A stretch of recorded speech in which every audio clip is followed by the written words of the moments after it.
өмір негізі алу беру балансынан тұрады. Өйткені мысалы біз дүкенге бардық делік, дүкенге бардық, сіз міндетті түрде оған ақы төлейсіз, дұрыс қой. Сол сияқты кез келген нәрсенің негізі құнын төлеп үйрену керек.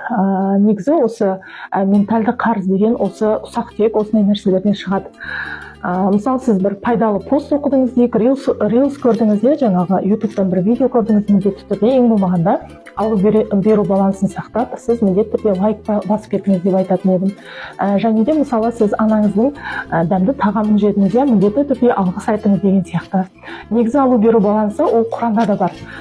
Жаңағы Фатиха сүресінде ияка нағбуду ва ияка настаин деген жерінде жаңағы саған ғана құлшылық жасаймын, және де сенен ғана жәрдем тілеймін. Яғни біз Аллахқа береміз, саған ғана құлшылық жасаймын. Яғни береміз Аллахқа, сенен ғана жәрдем тілейміз. Біз Аллахтан сұрап жатырмыз, аламыз. Сол сияқты өмірде кез келген нәтижеге жету үшін міндетті түрде алу беру балансын ұстаныңыз деп айтатын едім.